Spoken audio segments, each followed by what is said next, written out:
So we have to wait, I believe, for her to start us off. For now, I'm going to have everyone mute just for when we start. Does that sound okay? Yep. Yoshi, are you able to find the mute button? Excuse me. I'm here. Oh, hi, yeah. Are you able to find the mute button on your phone? I'm trying to get my computer to work right now, and Oh, let's see if this is. Oh my gosh. no worries. It's all right because we can hear you still, so it all works out. Okay. Well, I'm trying with my right hand. You're multitasking. Well, I'll tell you. This is the first time that my laptop just died, you know, and now I got it back up now, and I'll see if I can get into. All right. Well, Yoshi, you guys, we're live right now. So hello, everyone, and welcome to our Gila River Camp Elder Panel. Thank you so much for joining us. Today, we are joined by 3 survivors of the Gila River Relocation Center. That's Yoshio Nakamura, Ralph Kumano, and Elsie Marita Osajima, who's joined by her daughter, Mary Uematsu Cal. Thank you guys so much for being here. So the Gila River Relocation Center was a Japanese-American incarceration camp run from May 1942 through November 1945.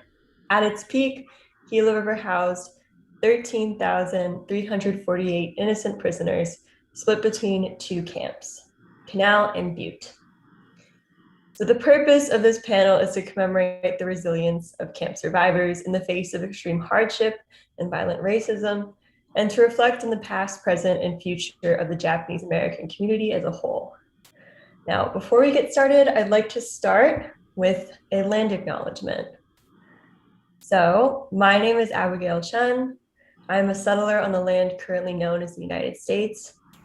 I am streaming from Charlotte, North Carolina, the ancestral homeland of the Sugary and Catawba peoples. Since time immemorial, despite centuries of colonial theft and violence, these tribes have and continue to be guardians of this land.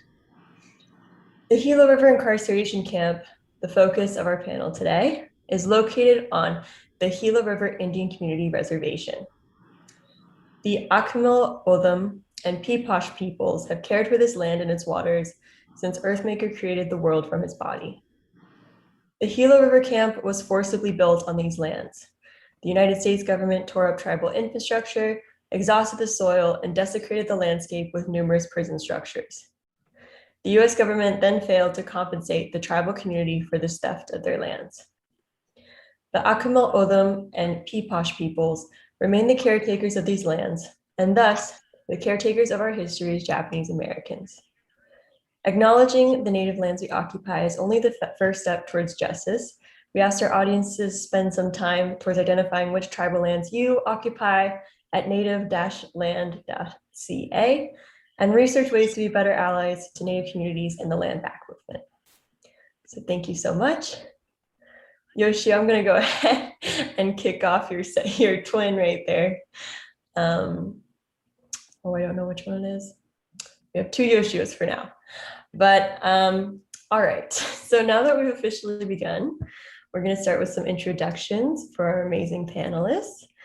So we're gonna start with Yoshio. So Yoshio, or Yosh Nakamura, was a prisoner at the Gila River Butte Camp and graduated from Butte High School in 1943. During his time in camp, Yoshio was an active member of student government and participated in a number of activities ranging from Spanish club to creative art projects. Yoshio went on to serve in the famed 442nd Regimental Combat Team and had a successful career as an artist, educator, and administrator at Rio Hondo Community College. Thank you so much, Yoshio, for being here. Next, we have Elsie Marita Osajima, who is similarly a prisoner at Gila River Butte Camp and was part of Butte High School's 1943 graduating class, along with Yosh. At camp, she was a member of the school yearbook committee and princess in the school's 1942 homecoming court. Following camp, Elsie went on to become the first career employee at the UCLA Asian American Studies Center in 1968. She served there as an administrative assistant up through the 1990s. Thank you so much, Elsie. And finally, Ralph Kumano was born in the Butte Camp Main Hospital in March of 1945. His family lived in Canal Camp at Block 22, Apartment 2B. Ralph worked as a public school science teacher for over 40 years and a back county ranger and naturalist at Kings Canyon Sequoia National Parks for 10 summers. He is an active member of the Japanese American community, serving as the Sanger JACL chapter president for the past 20 years. So thank you so much, all of you, for joining us. As for me, my name is Abigail Chun. As you probably guessed, I'm moderating this panel. I'm an undergraduate student at Brown University and a Yonsei descendant of the Suzuki family, survivors of Butte Camp at Gila River. A quick shout out to my grandmother, Julie, and my auntie, Sarah, who are watching right now. So our panel format is pretty simple. First, we'll begin with a moderated conversation between me and the panelists. And then about halfway through our time together, we'll switch over to audience inquiries. So if you want to leave questions for our panelists, go ahead and write them in the YouTube comments for this live stream. And now, if it's all right with our panelists, we're going to go ahead and get started. Does that sound good? Awesome. So the first question I want to ask everyone is pretty simple. Just what is your connection to the Gilo River Relocation Center or Gilo River Incarceration Camp? So that can be, the facts of where you were, where you're located, or it can be a more spiritual or deeper connection that you feel with the site. So let's go ahead and start off with Ralph. Do you want to begin? Sure. My connection was that I was born in the Butte Camp because they had the big hospital there. And but my parents were assigned when we got there in 1942 to the Gila River Camp. Well, it was called the Canal Camp, Camp 1. And we were in block 22, and each block was a 100-foot barrack, and was divided into 5 sections. So we had an apartment 2B, 20 by 20, and along with my parents was my dad's parents and my 2 sisters, and so my brother wasn't born yet. He was my older brother, and he was born later. But I have a picture you might be able to see. Oh, wow. Family in June of 25 in 1944. My grandfather had passed away in 43, and my little brother was born, well, my older brother, I should say, he was born in 43, so he's about 1 year and 3 months here. And there's my 2 sisters, my grandmother, and my parents on the right side there. So that's how I was connected to the Canal Camp. But I was born, without having anything to say, because we were moved from Sanger all the way to Arizona. So I was a native Arizonan today. Thank you. Thank you so much. Elsie, if you're comfortable, if you want to go ahead and share out, what is your connection to the Gila River Relocation Center? Want to answer what your connection to Gila? What is your connection to Gila River Relocation Center? Oh, what is your? Oh, I don't want to say anything. She just said she didn't want to say anything. Huh? Yeah. You don't want to say that that's where you lived for so many years? No. No? Okay. Nothing to say.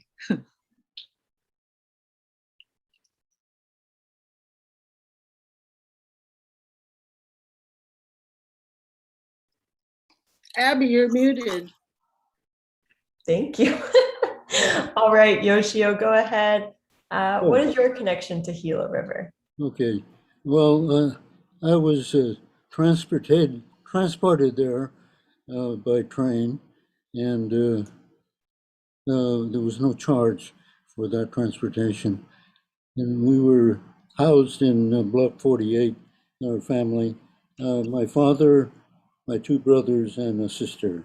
I had lost my mother when I wasn't 6 years. So we were in a prison-like situation, and it was very gloomy when we got there. It was dusty, and I know that one of our reunions we had, my daughter-in-law said, "You had to live through this." The buses had their the exhaust pipes close to the ground, and as soon as it moved, it blew all this dust up, and it kind of reminded me of the kind of dust storms we had when we were there. It was very hot and very uncomfortable, but some of my friends and fellow students and I decided that we'll try to make the camp as normal as possible in terms of high school. So we went to work organizing clubs and various things, and I was on the Constitution Committee to draw up a way in which our students can govern themselves. And that was a very good experience because I met some very fine people on my committee. Then we got going with different kinds of clubs and activities. My my math teacher, George Nakaido, set me aside one day and said, "You know, Yosho, if you stayed in class longer, you might learn a little more geometry." So I took his advice, and I passed with a B. But anyway, that experience has been perhaps important for my development as a leader. I was, in some cases, a leader when I was in El Monte High School, but when I was thrust into Gila, it seemed very, very important that we develop some sense of normalcy for high school people. And all I can say is that we worked very, very hard, and we had a lot of clubs and activities, and my annual statements from some of the my fellow students were very appreciative of our making the high school as normal as possible. So that, and I made a lot of very good friends, like Elsie, and just a whole host of people there, and they become my lifelong friends. So one of my philosophy has been that you take whatever is offered to you, any kind of experience you have, and you try to make it a possibility for learning something. So sometimes you meet people that you feel very offended by just being near them, and that's a very good example of something you don't want to be. So I think quite a few of us decided that, we're in a prison-like place, but we wanted to make it as normal as possible. And in the process, it helped us develop our skills, and so it helped me when I was in the Army and then later in my professional life. So I would say that, it was a terrible thing for us to be in prison, but then we tried to make the best of it. And I would say that I had a great hope that the country will eventually recognize that the incarceration was a mistake. And a lot of that came from some of my students I had at El Monte High School. One of them who visited me at the Tulare concentration camp, was so shocked to see me in there, knowing that I was innocent, that he couldn't talk about the experience for 30 years. And another fellow he became a very good friend and throughout my life, Wally Leonard. He was asked by a reporter, a newspaper reporter, what did you do when your Japanese American friends were carted off? And he said, we just went on the lawn and cried. So those are the kinds of people that help me have a much more faith in the country that we'll discover that the mistake was made in our incarceration. Thank So, you. Yeah. That attitude helped me quite a bit. And so my connection there has been, I was in prison there, but I tried to make the most of it. And it was from there that I reported to Fort Douglas, Utah for my basic, well, he inducted into the Army and then went to Camp Landing, Florida for my basic training. So Thank that's you so some much. idea. Oh. Thank you so much, Yosh. Wow. All right. So this is my next question for all of you is, what motivated you to participate in this panel? And why do you think panels like these, so speaking with elders such as yourselves, are important? So kind of two questions, but feel free to just focus on one. But we can go ahead and start with Yosh. Do you want to go ahead and start us off?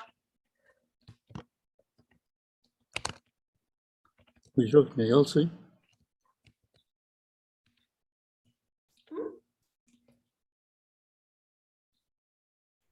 Yoshio, would you like to start us off with what motivated you to participate? Well, first of all, I take every opportunity that comes forth to talk about the Japanese American experience during World War II. And I'm so proud of the fact that so many served so honorably and did many things to raise the consciousness of others about our plight, and that we were to be treated like Americans of any ethnicity. But it was very difficult with the propaganda that was launched against us as if we were part of the imperial forces. And I would say that probably one of the things that has come to my mind recently, that the loyalty question that adults had to answer, one was, will you forswear allegiance to the Emperor of Japan? And, you know, I just thought it would be the most likely favorable answer would be, no, I, you know, do that. But the very fact that the question is assuming that we are all beholden to the Emperor of Japan shows the mentality of the people who put us behind bars or behind the barbed wire. So all of those things, you know, really energizes and encourages and inspires me to speak about the Japanese American experience and how we should be very proud of what all of us did to overcome that terrible experience. Thank you. Yeah, no, definitely. Thank you so much. Ralph, what about you? What motivates you to participate in panels like this? Oh, Ralph, you're muted. I know, I just hit the wrong button. Well, always, I'm like to relate the stories of what happened to us, as most of the people of Japanese ancestry, 120,000, were put into these camps 2/3 being American citizens without due process of law. So this could happen to any other group, and this is why we want to relay the story so people won't forget what happened to us. And this could happen to any other group, as one of the famous philosopher George Santayana, Spanish American, said, "Those who cannot remember the past are condemned to repeat it." And so I agree that if we don't learn about history, then we'll make the same mistakes. In camp, we were, even though we were American citizens, most of the literature called us non-alien Americans rather than American citizens being put in camp. And then my grandparents, they were always known as alien Americans, and they could not get their citizenship being naturalized until 1952. My grandfather, since he was here since 1900 in the United States, died in camp without being an American citizen, unfortunately. Mhm. So those are things that we should remember. The Japanese couldn't become a naturalized citizen from the 20s to 1952 when that law was rescinded. Mhm. Thank you. You bet. Abby, let me just say that for my mom, she was in the nursing home recuperating from brain trauma when she heard about this panel, and she got very excited about it and she wanted to take part. And she was actually doing fine at 1:30, from 1:30 to 2 before the program started, but she got very shy all of a sudden. So now she's trying to defer to Yosh and Ralph. You want to say anything? No. Come on. Always. Well, that makes me so happy to hear. It's a good program. Did you hear that? Yeah, thank you so much. It's good to hear, that definitely answers the question, right? Why we have some of this. Yeah. Well, Elsie has been a very fine role model for many of us for a long time. So, I would thank her for helping me be what I am today. And a lot of people have helped me, and she was one of those. So I feel I managed to get out of high school with a very stern, demanding English teacher, Miss Shelton, who was determined that every student in her class is going to go to college. And I think that Elsie and some of her friends and my friends helped me to get through the classes. She was very demanding, so and really a terrific teacher. So I I'm would sure. tell you that she had a part of my success too. That's so nice. Awesome. Yeah, we're having a high school reunion, Yoshio and Elsie. Awesome.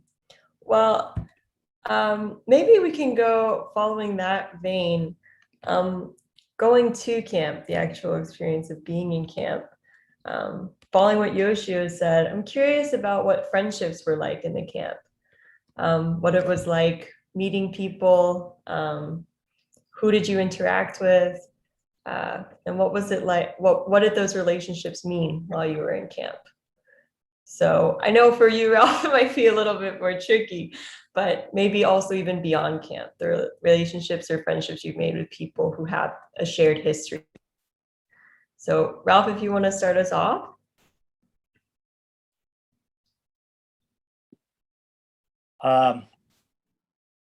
The only friendships I have are people that came back to this area where my parents were in Sangre, California, which is an agricultural area of the Great Central Valley of California, about 10 miles east of Fresno. But a lot of the Japanese from this area were put in the Gila camp. Most of the people in the Fresno urban area went to Jerome, when the assembly center there at the fairgrounds was closed. But a few of them that they made a demarcation at this one road called Highway 180, and south of that were in military zone 2, and so the people in military zone 2 were able to go to Gila, and in our case, my dad was able to drive his truck. They gave him, I guess, the ability to do it all the way to make it to Gila on his own rather than ride the train. But people who didn't have a way to get to Gila had to ride the train at the Sanger Depot and all the way to Phoenix. But anyway, most of the people in the camp at Canal were from, like I said, a few from the Fresno Assembly Center, a few from the Stockton Assembly Center, and a lot from the Turlock Assembly Center up north. So being from those areas, my parents made friends with them. And so today we continue to be friends with a lot of these people that either were able to get back to their own situation where they came from, if they were able to have the land that they leased or bought given back to them. And so we still have friends throughout the valley and a lot of people in the Fresno area. So that's I'm grateful to my parents, because they made some new friends. And even we had some people from Los Angeles that also were put in the Gila camp. And one of my uncles got married to someone from Los Angeles. So they had, there's different reasons why people got together and were put in that situation, but most of the people in the camp made the most of it. And so,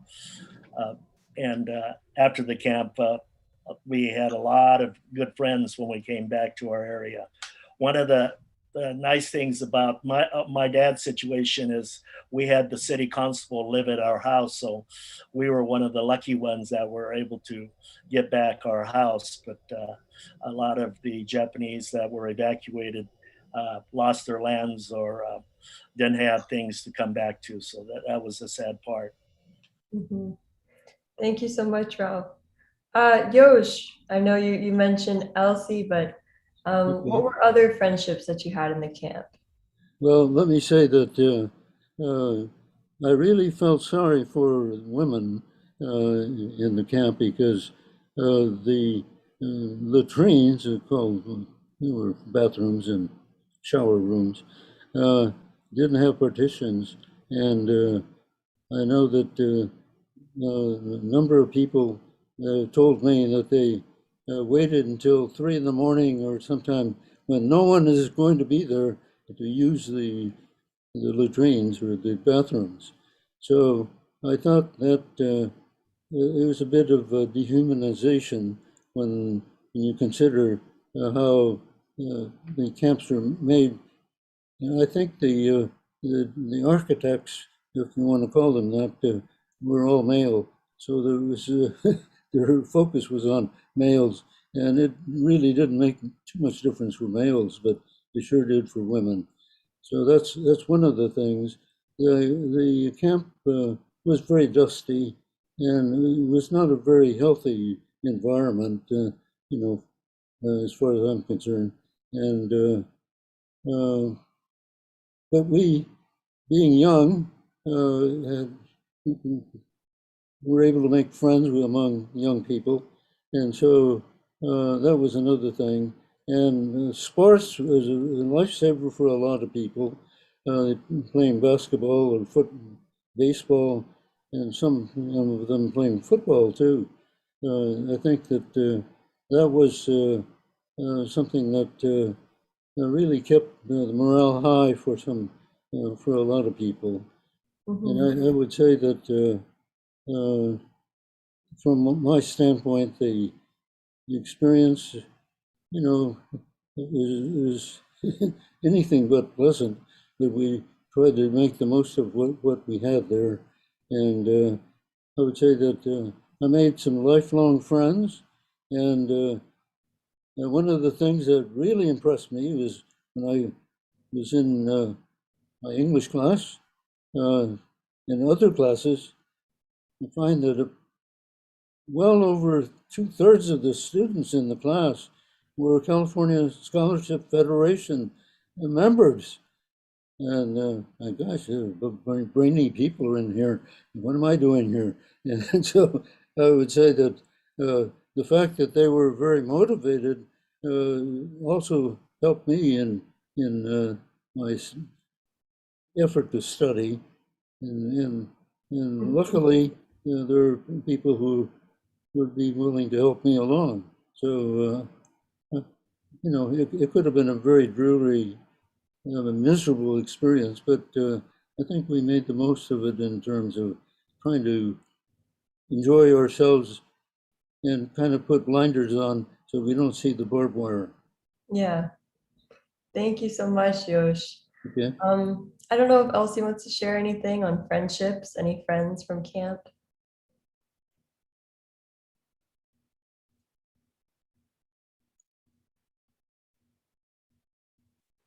Yeah, Who's still talking? you. Do you want to talk? No, I don't Okay. want to do anything Sorry. No worries. or anything like this. All right. So we can go ahead. The next question also relates to camp and your experience there, specifically thinking about the senses. So sight, smell, feeling. So I want to ask, when you think about camp, what does it look like in your mind? And what does it feel like?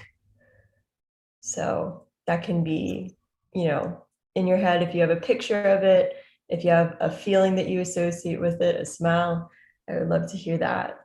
So I don't know if Yosh, you want to start us off? Me? Mm-hmm. Oh, okay. Well, the mental picture I have is a hot place with a lot of dust. And we had a butte, a little hill behind our camp. And there was, I think, a water tower on top of that. And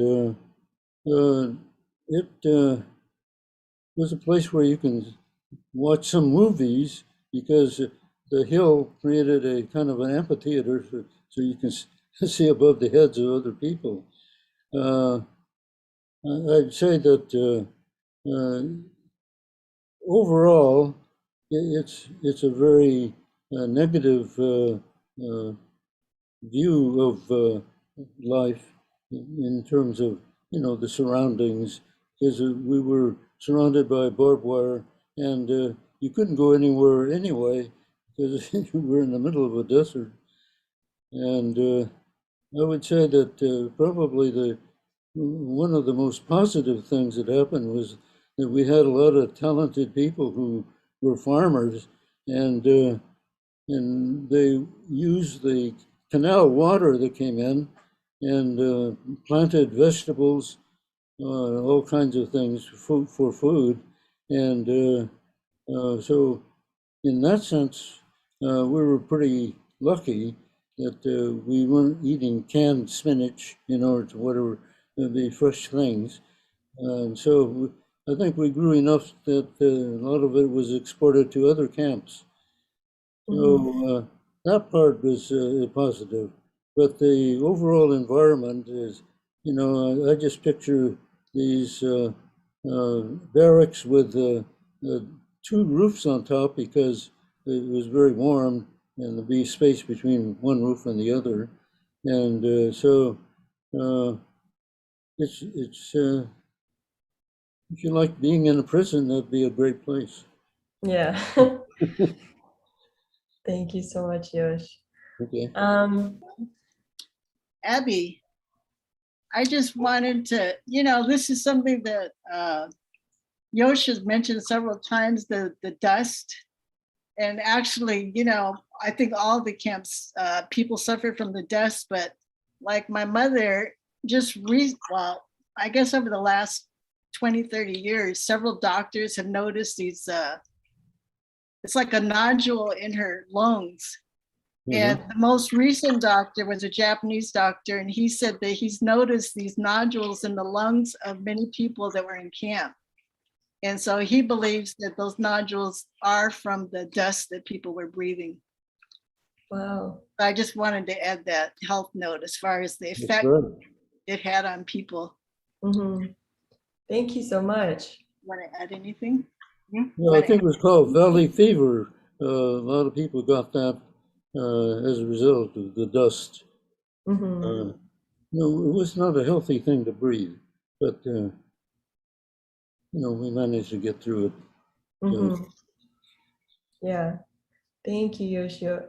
Ralph, I know that again you were so young when you were there, but if you visited again, or if you even have a picture in your mind that what you feel like it looks like, or Yeah, I've been to Gila a couple times, 2003 and then again in 2018.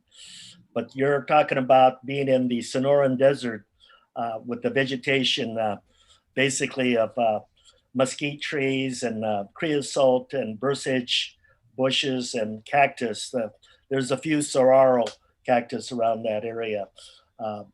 But it was hot and dusty, like Yoshio said. The temperature in the wintertime was anywhere from 20 to 60 degrees. 20 is below freezing, of course. And then in the summers from 80 to 117. So that's why they built the camps with the double roof. They did have red shingles on it to make it look good. And then unlike most of the pictures from the other camps, they used a white wallboard around the camp. They called it beaver board.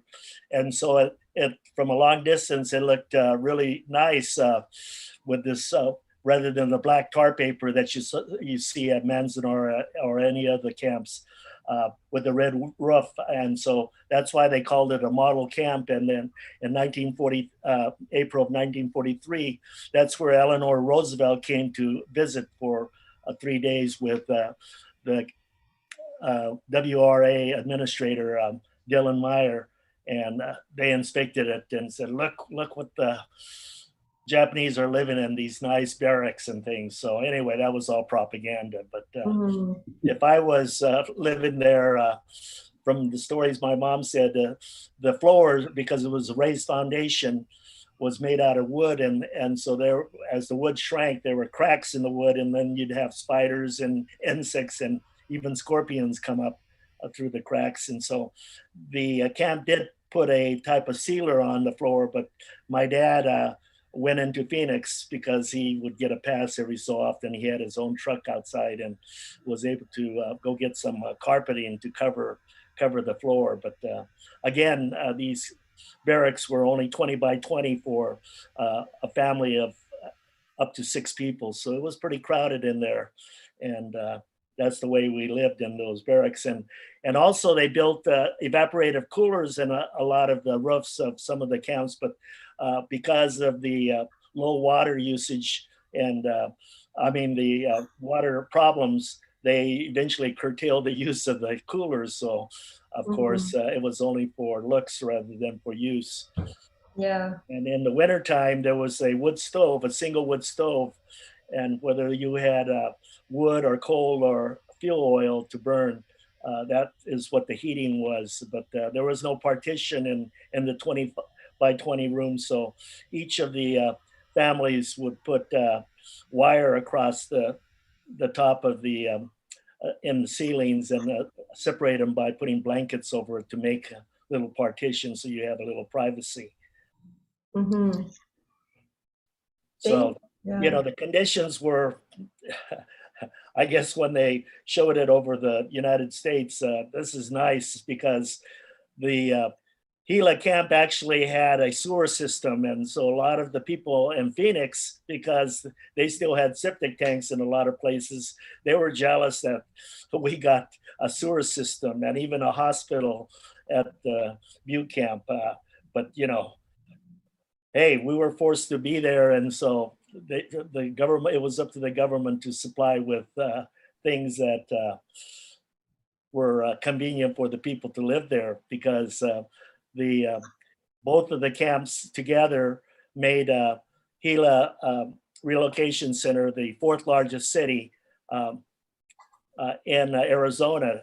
Phoenix, of course, was the largest. Tucson was the second, and then Poston along the Colorado River was the third largest. And then Gila had to be the fourth, and so we needed all this amenities to be able to survive pretty well. And also, the Butte camp had water problems early on, so by evening, a lot of the water was shut off, and they couldn't have water in the evenings until they got that mitigated. But there were a lot of problems, but the people did what they had to do, so they survived the wind and the temperature and the heat in the desert. So that was the situation that, even though I wasn't there, because I don't remember, I was only a baby, but I could only imagine what the parents had to go through. One of the things my mom would always say is, you don't go out when the wind is blowing because your hair gets all the dust in it, and so you have to wash it several times a day.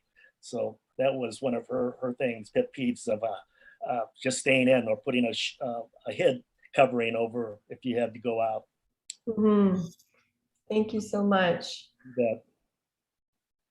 All right, so I think the final question before we go back to audience questions, is it's kind of two different questions. So feel free to either address only one or both.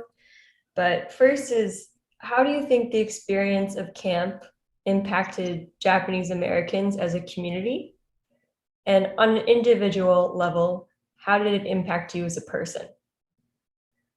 So the impacts of camp on you individually and also on Japanese Americans as a community. So I don't know if Elsie or Mary would want to say anything.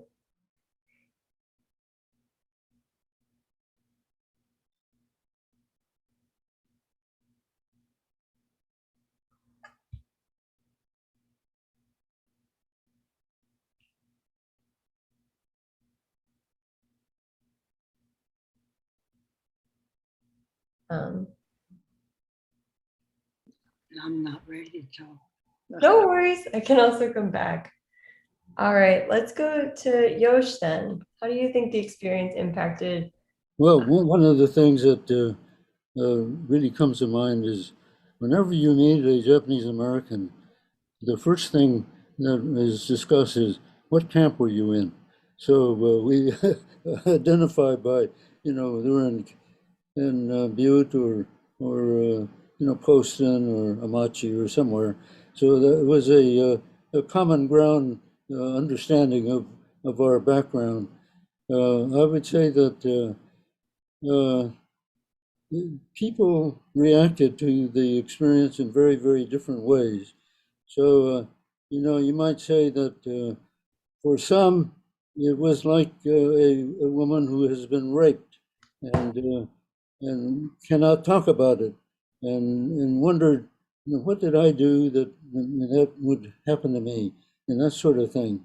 And so there was some question about their own activities that they felt, somewhat guilty of the situation they were in. But by and large, I think we understood that it was a very, very big mistake, and the mentality of the people who put us in could not separate us from the Imperial Japanese, forces. So, and if you think about all the propaganda that came out against Japanese during World War II, they used the same brush on us. So there was no distinction in the minds of a lot of people between us and the Japanese government. So I'd say that it took a while for people to realize that we are Americans. And I think one of the things that really helped was the fellows who joined the armed forces. The 442nd Regiment became the most highly decorated unit in U.S. military history for its size. So if you talk to any GIs, especially when I joined, the GIs that I met, they said, "You're part of the 442nd." Wow, the reputation of the 442nd was pretty well known by GIs, and especially after the big battles they won in Italy and then rescued the Texas Lost Battalion in Texas or in northern France. So I would say that all of those things help to create a different attitude about Japanese Americans. And just recently, the Go for Broke stamp that came out on June 3rd really puts a positive light on all Asian Americans because, as you know, the stamp, Stamp Our Story committee couldn't just focus on the 442nd. They had to make a broader thing, and so they came up with, all Japanese Americans who served during World War II. And so that coming out at this time with so much, hatred about the coronavirus from China and blaming Chinese. And of course, many people can't tell the difference between Chinese, Japanese, Koreans, Vietnamese, what have you. Even I have problems with that until they speak. So I'd say that the attitude has changed, and unfortunately, the virus has given opportunity for those who wanted to blame Asian Americans for everything to come forth and blame us. So, but I think the positive things that we did, as the news gets out, I think will help us a lot. So thank you. Yeah, definitely, and thank you for your service. All right, I don't know if Ralph, would you want to share? How do you think the experiences either shaped us, Japanese Americans as a community, or an individual level, how it shaped you? Having family, Yeah. having First of all, thinking back at the camps, whether the government wanted it or not, there was a lot of distinction in the camps once they started operating. There was a group called JCL they were always viewed as working with the government to put the whole Japanese community into camps. And so there was always distinction going on. Things like, having spies and things like that in the camps. But I think the government wanted that to happen because, if you are all one ethnic group that was united, you're too strong. And so if you divide the people, you become less powerful. And the questionnaire that also came out, the loyalty questionnaire, also divided people because there were the people that decided not to join the army, the no-noble, and they were from the people that were the yes-no or the yes-yes people. But the whole questionnaire was ill formed, and the whole title of the questionnaire was very, very badly written, and the title was called Application for Leave Clearance. And so a lot of the essays thought they were signing a document where they were going to leave the United States, and that wasn't what it was for. And so, that's how the whole thing was written. And then 27 and 28 were the two questions which applied to the Japanese citizens for their main loyalty to the country. And 27 said, are you willing to serve in the armed forces? That one, my dad said yes. Actually said no because he already had a wife and two grandparents and two daughters in the camp. So he wasn't going to fight and die. And who's going to take care of them, especially if they were behind barbed wire? And so that's why he said no. But the second one, are you willing to forswear allegiance to the emperor? Of course, he said he had nothing to do with the emperor at all. So why was he going to keep allegiance to the emperor? So that one, he said, yes, he'll swear that he's not going to keep any ties with the emperor of Japan. And so he was no yes person, so he didn't have to go to Tule Lake. But my uncle and my grandmother both went to Tule Lake because they were no people. But the whole questionnaire was actually because it was developed in '43 for the draft age people of 18, because they wanted to start a Nisei unit from people from California and Hawaii, a special unit. And so they were going to give it to all the camps for people over 18. But then they had a change to give it to everybody in the camps. And that's what caused the confusion, because like I said, there were ambiguous questions, and it led to these people that were labeled no, or yes, no, or no, yes, you know, and so that's another problem that they probably wanted in the camp. They wanted this tension, because there were all kinds of problems that happened in other camps. Gila, fortunately, did not, that I know of, had many incidences, but Manzanar, they had a couple of evacuees killed and 12 people wounded, and they had problems at Tule Lake as well as other camps. But for the most part, people that went to these camps came out a lot better, because they got to know a lot more people. There were people that were able to take a leave, job leave, or eventually, as the regulations lessened, they went off to colleges back east. And so they were able to travel. And a lot of them were these Quakers that helped the American service groups that helped the Japanese get jobs back east and be able to leave the camps.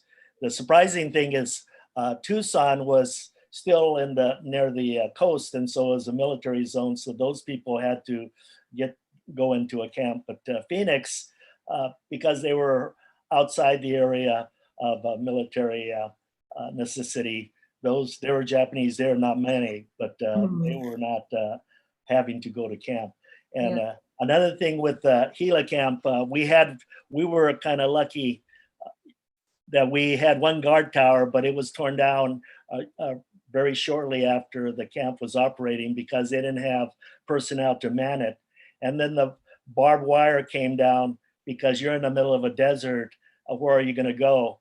And so they took off the barbed wire after several months after the camp. So we weren't like Manzanar or some of the other camps that always had the guard towers and the barbed wire.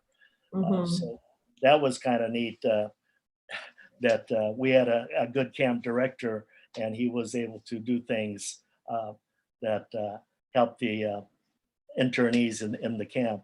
But overall, people that were able to go into the military and with, like Yoshio said, the 442, thank goodness that everything worked out where they were able to come back and become heroes and helped out the rest of the Japanese community. But you always had that thing of, what if they all got slaughtered and your parents and family was still in the camps, you know, because you didn't know how long we were going to be in the camps. They had an agreement with the Gila Indian Reservation for 5 years. So I don't know if it would have been extended if the war kept on going, but thank goodness the war in the European theater ended in June of 46 and then 45 and 44 rather, and then Japan surrendered in 45 after the bombings of Hiroshima and Nagasaki. But who knows? By Yeah. then, they were going to release the people back to their home areas. But if we didn't have all the friends that also came back to the Sanger area here, it would have been lonely, because there were still trouble, shootings at the house. No one was killed, but there were all kinds of racist things going on by the people saying, go back to the camp, or get out of California. So unfortunately, we did have, everything wasn't nice and easy. And our parents had to take it as it went. They used the word shikata ganai, which meant, you had, what can you do? No use. So you had to just put up with what was going on. And so and they did. And that's why they worked hard. And even though there were racist things trying to get them to move, they kept their endurance and stayed and became successful as a group. And so I think the camp experience had a lot of different facets going on, but the main thing is you made some new friends, and it bonded a lot of the Japanese communities better together. And so as we worked as a group, and then the JCL also formed and became a more powerful group for the Japanese Americans. And so once we got together, I think today, even though there's still some distinction between the no-no boys and the rest of the people in the camp, overall, I think we did a pretty good job as a Japanese community, despite the travails of the camp. Thank you so much, Ralph. You bet. I don't know if Elsie will. Yeah, so she probably won't talk, but I just wanted to mention that she was able to go to college from camp. She said she had an English teacher who asked everyone who would like to go to college. And so she raised her hand and she said, yes, she wanted to go. And she got a scholarship, and she went to Doane College in Crete, Nebraska. And this happened to a lot of the Nisei women were able to go out, leave camp, and go to college. And this, I think, really did help change the Japanese American community in terms of the Nisei women getting educated and actually really kind of pushing out into mainstream America much more than they would have. And I think that's, it's changed the gender politics in the Japanese American community. Awesome. Thank you so much. All right, so I'm going to go ahead and switch over and really quickly take some audience questions. So the first one isn't necessarily a question, but it's for Ralph. And Stephanie Yoshimoto says, my dad, Mike Yoshimoto, also got on at the Sanger Depot. We know your depot. Sorry, we know your family name. So it's a nice shout out. Oh, great. Yeah, good to have someone else from Sanger. Awesome. And then another question from Stephanie is, as a child, did any of you have a good time at camp? And if so, did you have any guilt about enjoying it? So 2 questions. I'll go ahead and copy that for us. But as a child, did you have, or a teen, I guess, for you guys, did you have good times at camp? And if so, did you have any guilt about it? So I'll start maybe with Yoshio. If you can think of any positive times, and how did you feel about those? Well, I was with a lot of friends, made a lot of friends. So in the sense, if we disregarded the fact that we couldn't wander off camp, out of the camp, we had pretty good time among ourselves. And as I mentioned, for a lot of folks, playing basketball or baseball or football really was a release for them. I would like to also mention that Ralph said about Eleanor Roosevelt visiting us, and I was very pleased that I was one of those who got to talk to her. And she had the mistaken idea that we weren't integrated in the community enough, and therefore, people didn't know us. Well, as you know, it wasn't exactly easy to integrate into the community.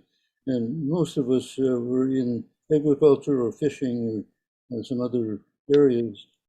And so I would say that in spite of what she had tried to tell us, she became a very good advocate for the Japanese Americans with her husband, the president. And I think that's one of the reasons why we were released fairly early, and that there was a little more recognition from the federal government about the role of the Japanese Americans during World War II.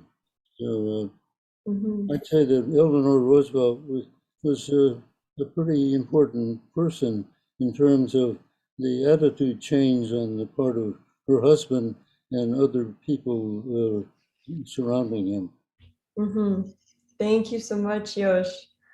I don't know if Ralph, I guess, with regards to thinking back on camp, or even just the area, I guess thinking about any positive memories that you might have been told about, or any positive memories you have from visiting the camp, and whether you had any guilt around that.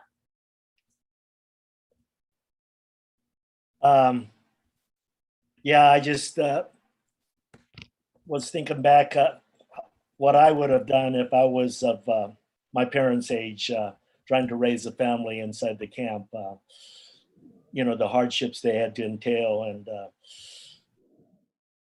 and they continued to do. Well, they had no choice basically, but had to do what they had to do. But my dad was a very good, skilled welder.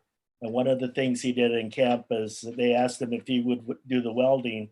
And he said, no, I'm not going to do the welding unless you pay me what you'd pay a welder from Phoenix, which was, a good salary. So they had to bring in a guy from Phoenix to do the welding. But anyway, at the time, since he didn't work in the camp, luckily he had some savings. And so he just played cards, or he brought a lot of the baseball equipment from Sanger, because he played baseball in the Nisei League in the Fresno area, and equipment. And so they would play baseball at the field that they had. And then they would also use their idle time to make furniture and different artifacts like bird pens and so forth. And they call these things a gaman. It's they were trying to persevere over things that they couldn't help, and mainly for the dignity and of the family and everything. And so they were in this, Oh, Ralph, I think you're. And beautiful things that are on display in a lot of the museums, including the Smithsonian, which was great. But he also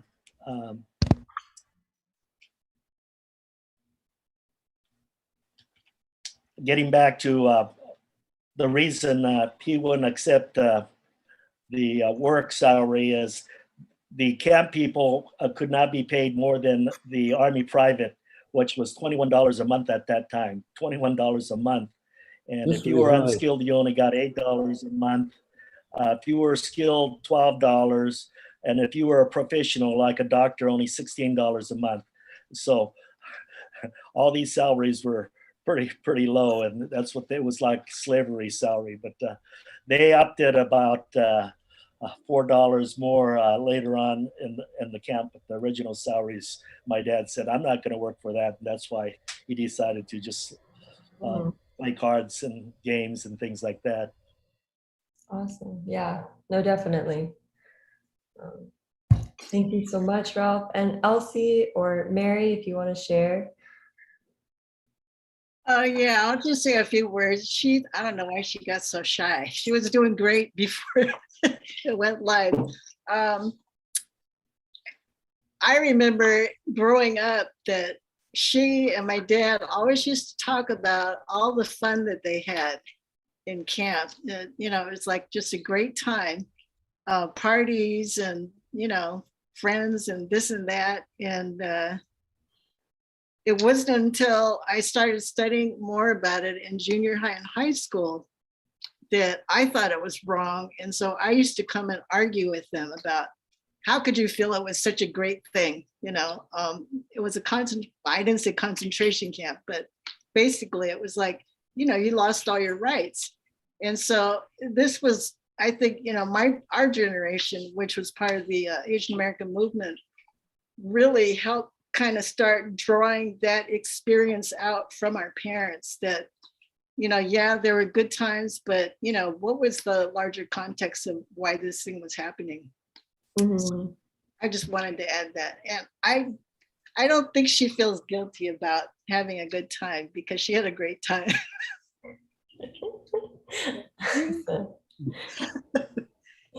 Thank, thank you so much. All right. I think our next and maybe last question is from David Maria. And he asks, were there any riots at Gila River? And if so, what for?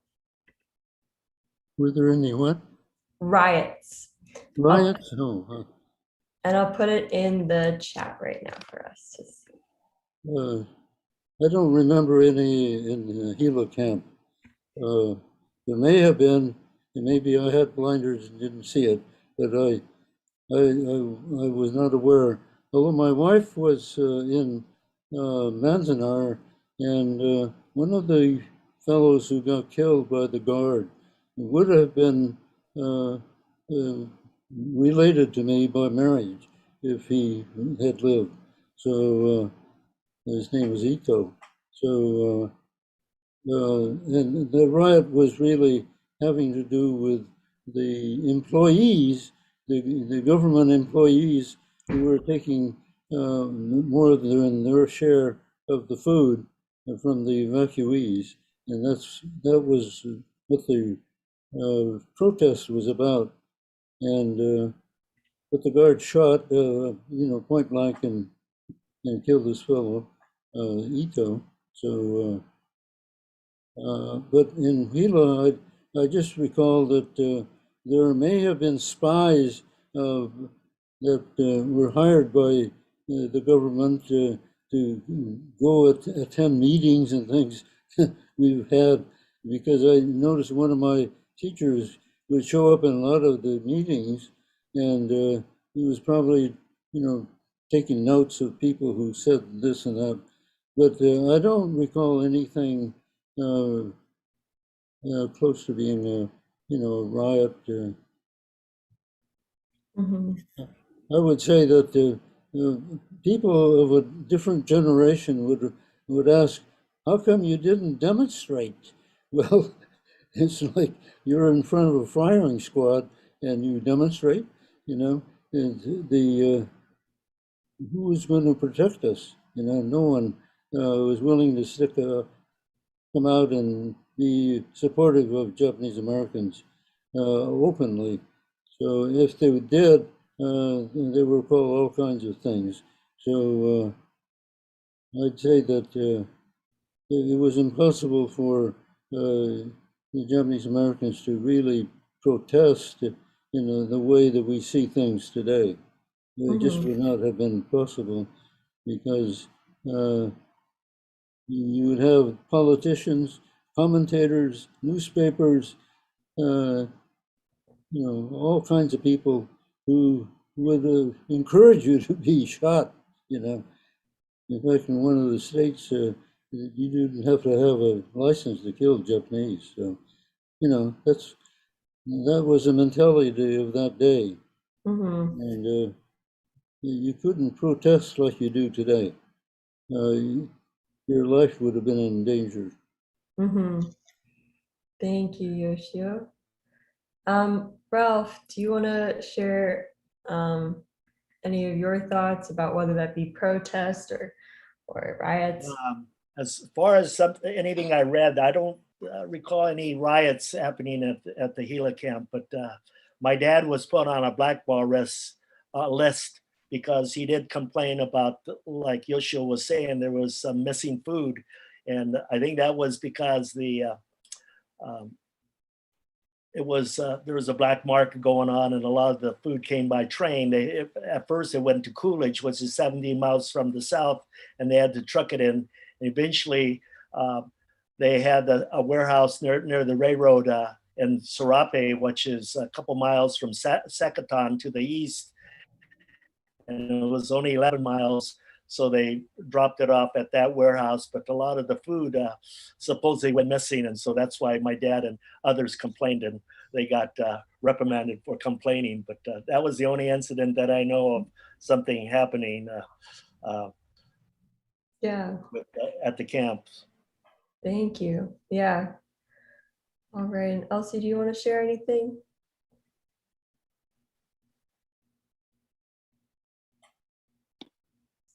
No, I don't think so. All right. Sounds good. All right. By the way, by and large, the camp administrators at Gila were pretty decent people. And I would say that had a lot to do with how the camp internees reacted to requests for different things. So in the school, we had the principal and the administrators were pretty fine people. And so we didn't have a great deal of complaining to do about them. Mm-hmm. Thank We were you. fortunate in that sense. Mm-hmm. Yeah. Awesome. So our final question, our actual final question, I think, is moving forward, right? Thinking to the future. How do we honor and or remember the survivors of Japanese American incarceration? So how do we keep the memory alive? How do we honor the legacy of internment? Does that sort of make sense? So thinking about things like this panel, things like visiting the site, of course with tribal permission, artwork, writing, poetry. How do you guys see, what forms do you see that taking, ways of remembering what happened? Well, there's one person that has started a movement using a 48-star U.S. flag, which was the flag of 1943 or 41.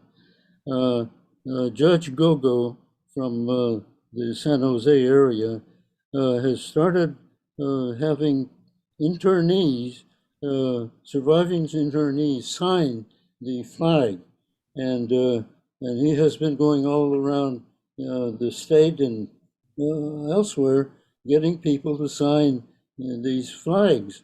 And they ran out of the 48 flag star flags because there aren't that many around anymore. But he's found some others, and so he has several of these flags that he's going to donate to I think the Japanese American Museum or Cultural Center in San Jose. But I think that's one of the ways in which we honor those who are survivors of the camps, and also kind of a recognition of the fact that they were internees. Mm-hmm. It's an opportunity to talk about it, bring that type of information to the front. Mm-hmm. Okay? Thank you so much, Yoshio. What do you think, Ralph? If you have any ideas or Even when I was in high school after the war, if you looked at the history books, there was only a couple paragraphs about the internment camps, but there was much information. Today, because of a bunch of legislation, the Civil Liberties Act of 1988 opened the door for the redress, of course. And then in the state of California, we have the library, California State Library, that started putting out grants for people to write about the camps. And so that was good. And so a lot of videotapes and works, written works and books and things like that have come out. So today there's a lot of information that's out there and you can get it. A lot of films and also the National Park Service have these national park sites now, like at Manzanar and some of the other camps, Heart Mountain and at even Tule Lake, where you can see or hear information about what happened to the Japanese internment. But unfortunately, because of being on Indian reservation, the only two camps at Poston and at Gila, they have their rights and they don't want, of course, people to go on the Indian reservation. So, and that's I could understand that you don't want for the public. So we were lucky we were able to place at least plaques at both Gila and at Canal Camp and at Butte in 1995. But still, the Indian Gila River Indian reservation is keeping it low key. They used to have a museum right there off of I-10, but I don't know if it's still there. I think they might have it near the casino now. But they objected to the government putting the camp on their land. But you know how the U.S. government does with any Indian reservation. It's the government says it, and if you don't agree, we're going to do it anyway. And so that's why the BIA, Bureau of Indian Affairs, signed that 5-year lease for that land to have the camp there. And so once we left and closed the camp, there's not much reminders other than for what the people that were in the camps put up, especially at the Butte camp. There's a monument to the service members that we have a pilgrimage every so often to help clean up there. But at the other camps, the museums are wonderful. So if you haven't been to Manzanar, especially along 395 going along the eastern side of the Sierra, that's probably one of the best museums of all. But the one at Heart Mountain is also great.